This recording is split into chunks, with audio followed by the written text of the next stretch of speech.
Imagine sitting across from your 7-year-old self and saying, "You're going to study abroad one day, thanks to a sport you tried on a whim." How would she react? Would she believe you? My name is María Rodríguez. I'm 16 years old, and I'm a high-performance squash player, currently ranked number 1 in Veracruz, and this June I will compete for the gold medal at the Canadian Nationals. But that achievement wasn't simply handed to me. It was earned through years of discipline, heartbreak, recovery, and unwavering determination. Today, I want to share that story with you. Like many children, I was a storm of energy, curious, restless, and in constant motion. My parents, in a loving effort to turn me out, enrolled me in every activity they could think of: swimming, ballet, soccer. Each one was fun for a while, but not really the spark in me. I enjoyed them, yes, but I didn't feel connected to any of them. Then one afternoon changed everything. My dad invited me to a casual reunion with his friends, and they happened to be playing squash. I had never seen it before: rackets, a small ball, walls instead of a net. It wasn't tennis. It wasn't anything I'd seen before. I was fascinated. I asked my dad to teach me immediately, desperate to understand this intense, fast-paced game. He agreed. Of course, it wasn't magic from day one. In fact, I was terrible. The racket was too heavy, I missed the ball again and again, but I love how it made me feel focused, breathless, and determined. My mom allowed me to drop ballet and start training squash instead. What began as a hobby, a fun distraction, quickly became a passion. Over time, I developed a routine.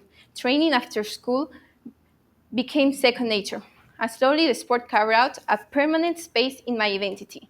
Then came a moment that could change everything. My coach approached my parents about a national tournament in Puebla.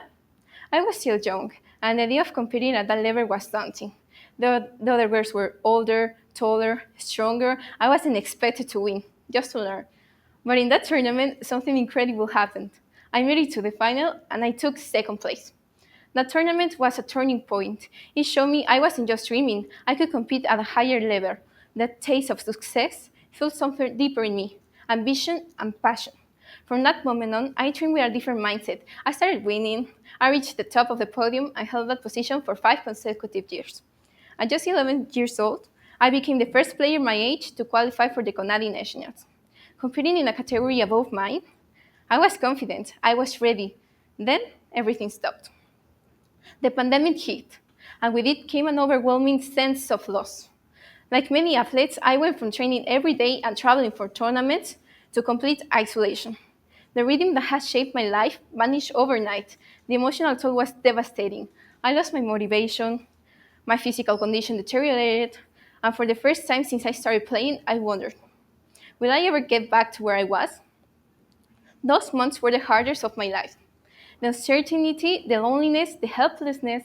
I just didn't lose practice. I lost part of myself. But slowly, piece by piece, I began to rebuild. My dad and I started running together just to stay moving. A friend offers access to a private squash court, and I began practicing again with my dad, but also with the memory of who I used to be and who I still wanted to become. When tournaments returned, a year later, I was hopeful, but reality hit hard. I wasn't the same athlete. My performance didn't meet my expectations, and the frustration was immense. I got third place, and I cried. I questioned myself, but I didn't stop. I trained harder, I redefined my discipline, I worked on my mindset, not just my body. I learned to push through pain, through fatigue, through fear. I stopped chasing perfection and focused on consistency. Little by little, I improved. I started winning again. More importantly, I discovered the joy that brought me to squash in the first place.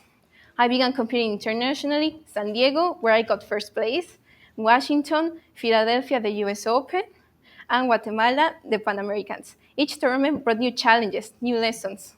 There were setbacks, there were tears, but I never stopped showing up. Then one day, it happened. 2 months ago, I received my acceptance letter of a school in the United States. I'll be studying abroad, continuing my athletic and academic journey in a new country. And when I finally read those words, "Congratulations, you've been accepted," it all became real. All the early mornings, the frustration, the setbacks, the moments I felt like giving up, they weren't in vain. They were necessary. They shaped me. They made this moment possible. To everyone listening today, I want to share something that took me years to understand. Success doesn't come from talent alone. It comes from effort when no one is watching. It comes from showing up when you're tired, from getting back up after you failed, and from believing in yourself even when everything feels uncertain. Growth often hides in the most difficult moments, the ones that challenge us, push us, even break us a little.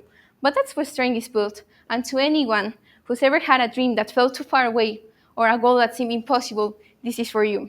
Don't let setbacks define you. Let them teach you, let them push you, because one day when you finally reach that goal, you realize this journey matters just as much as the destination. If I could leave you with just one message, it would be this. What fuels you doesn't have to be perfect, it has to be real. When you pursue something with your whole heart, when you commit to growing through the struggle, that's when fulfillment follows. That's when you discover what you're truly capable of. Thank you.